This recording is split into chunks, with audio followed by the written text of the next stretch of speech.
Sup everyone, this is Draco back yet again with some latest Manchester United transfer news. Now these are all the news that's coming out, ready for tomorrow's papers you can say, but obviously I read every night and I thought, you know what, at this time I'm gonna get the transfer in quick and early for you guys, so that for everyone that's sitting around the PC at the moment or the phone or whatever devices, they can get the latest Manchester United transfer news now or the first thing in the morning. I'm going to start off with the thumbnail as always. This is a tweet by Simon Peach and we've got a packed bit of a show you can say.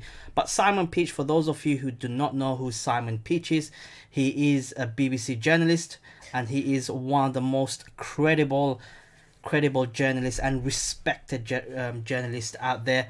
And as the thumbnail says, United have pretty much agreed a transfer for Joe Hugill from Sunderland. He's apparently a very good prospect, so I'm going to read you out what he has to say. MUFC have an agreement in place to sign Sunderland teenager Joe Hugill, who will join academy next season pending Premier League ratification. As well as Joe Hugill, MUFC have an agreement in place for Radek Vitek to join as a scholar next season. So I think let's talk about Joe Hugill. So there's been a lot of buzz around Joe Hugill in recent times. I mean, there has been, I've mentioned it in my videos. I've even done a whole video around him, so do go and check it out if you want. I have no idea who he is, but from the reports that I'm reading, from people that I've been speaking to, he seems like a very good prospect. Sunderland do hold him in high regard. United have reportedly splashed out a six-figure deal for him. You can say in the region of some reports are saying around £300,000. That is quite a lot for a youngster like him who is generally unproven. But you can see the recruitment drive, all these testament saying that youth is the way forward. You can see the recruitment drive and signing up some of the most highly sought after youngsters, especially English born or British youngsters, seems to be the first thing Oli does. But Simon Peach tweeting at that is pretty much done, deal and settled. He will join the academy next season, obviously pending Premier League sort of agreement, you know, all the paperwork and all the shenanigans. But that's what he has to say. But he's also went on to mention, as you can see on the tweet there, that he has an agreement for place for Radek Vitek to join as well, and also signing a 16-year-old Sigma Olomouc keeper, Radek Vitek. So he's a keeper that we're signing, it seems. And he has this to say: moving to Manchester is a dream of many guys who start playing football, said Vitek, who had a trial at Saints FC in November.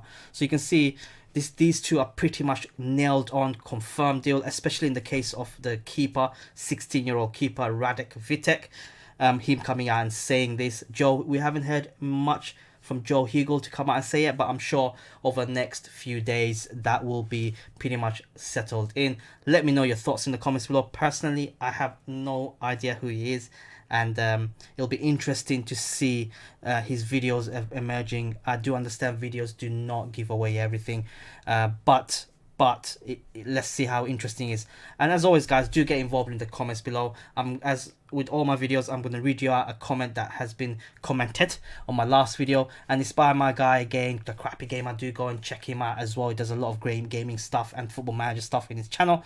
And this was in my last video around Timo Werner, where I've mentioned about whether you'll take Timo Werner or Lotario. He's had this to say: with a few other transfer rumours though, is Werner worth it? I suppose he's better than Ramsey, but I mean the transfer you mentioned the other day will be the better choice, or Lautaro.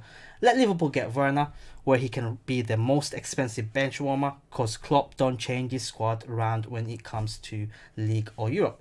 Valid points there. Appreciate you taking the time out and always supporting me. Really appreciate that. So do get involved if you want to get your comments read out based on the subject of this particular video.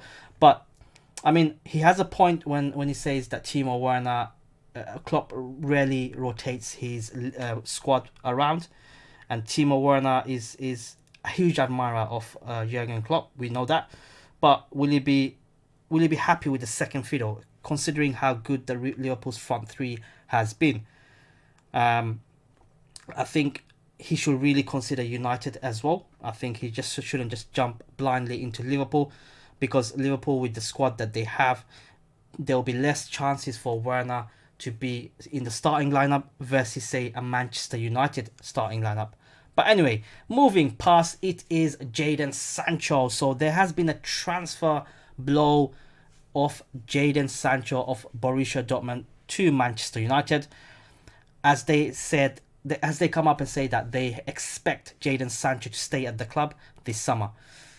However, a source close to the 20-year-old has told Sky Sports News a move away from Dortmund is still likely, as he is unlikely to extend his current contract, which expires in 2022.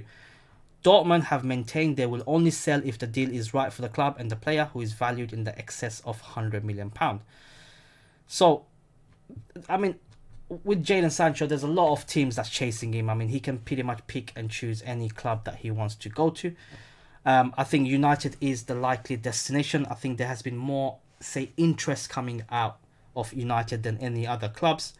Borussia Dortmund do expect him to stay, but that's what all potential selling clubs say anyway, without upsetting anyone or the balance, or keeping the negotiations in their favour. Because if they come out and say, we're going to lose Jadon Sancho, it shows that Borussia Dortmund need the money and willing to get rid of the prized asset, which puts United in a pole position to kind of drive down the market value, if you want to say.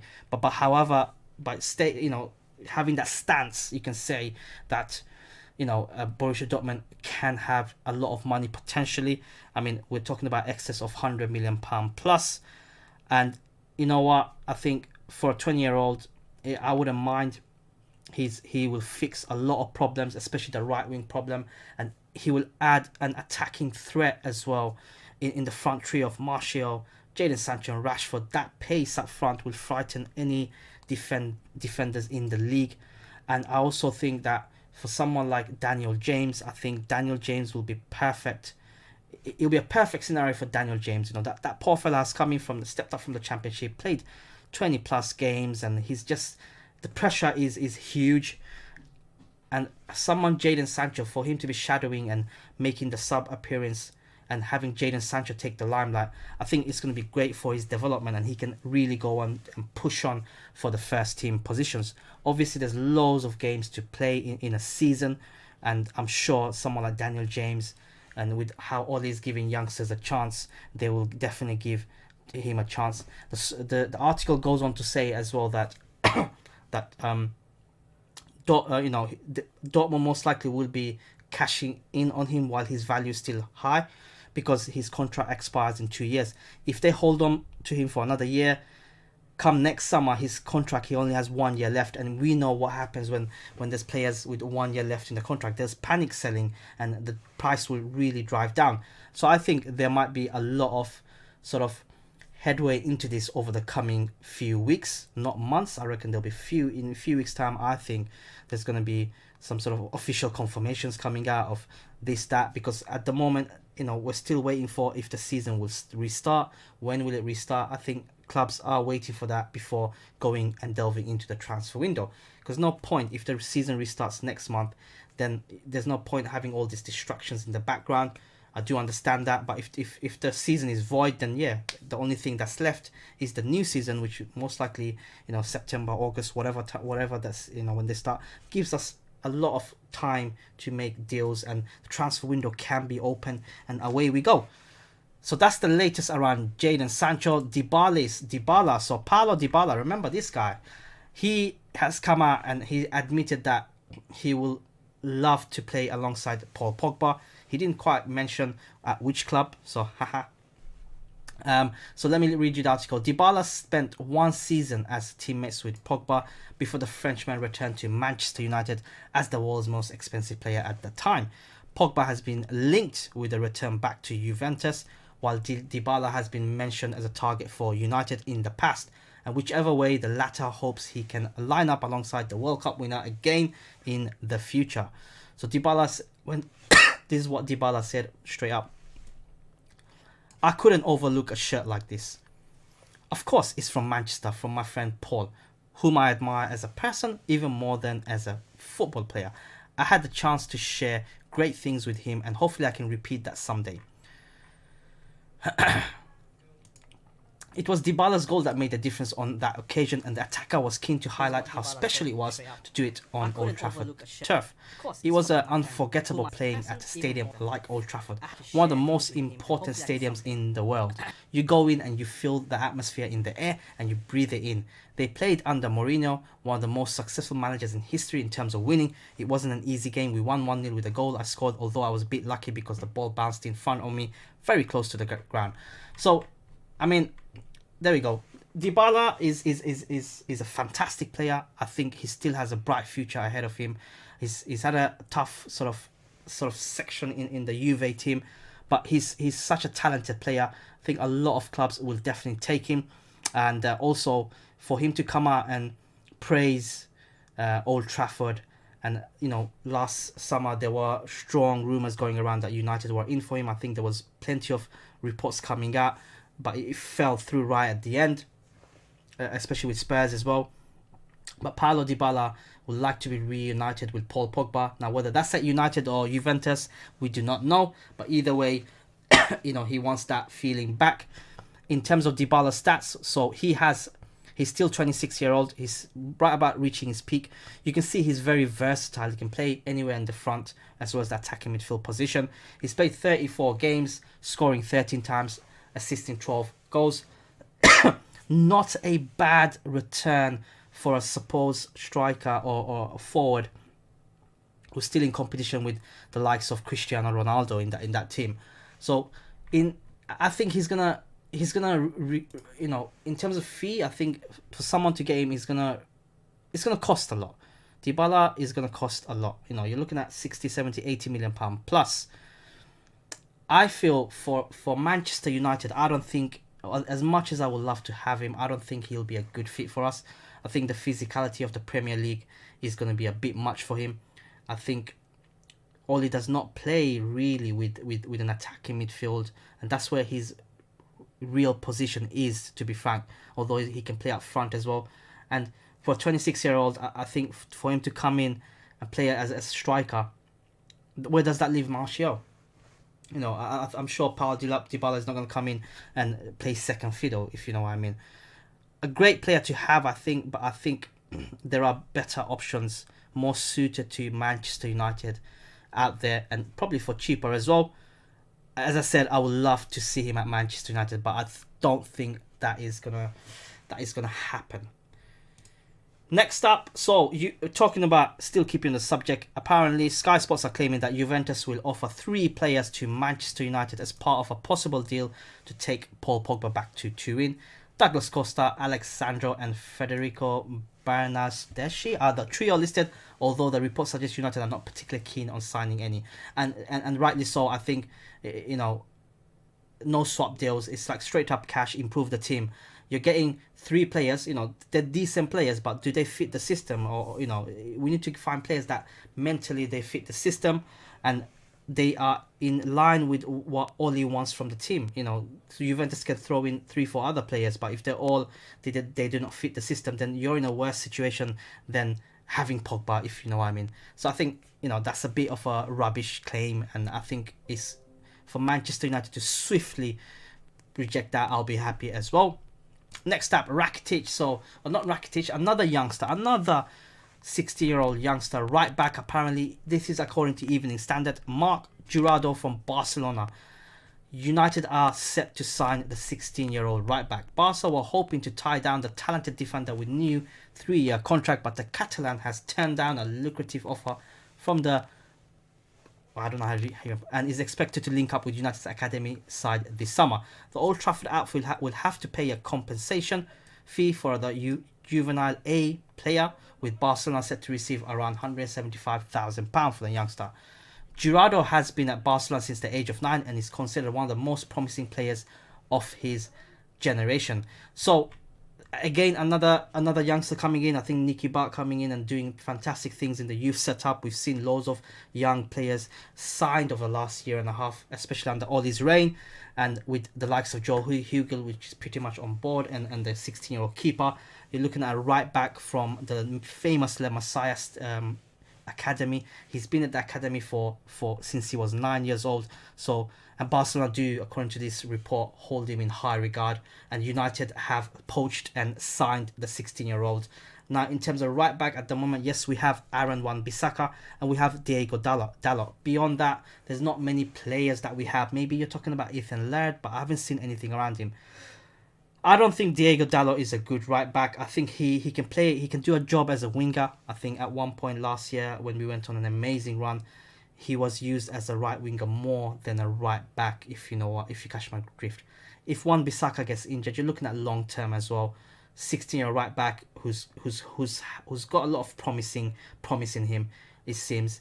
And if he's one of the brightest talents from the Barca Academy, who are we to judge? I mean, from anyone from Barca Academy is worth a look at the very least, especially if Barca is trying to keep him in for 3 years more.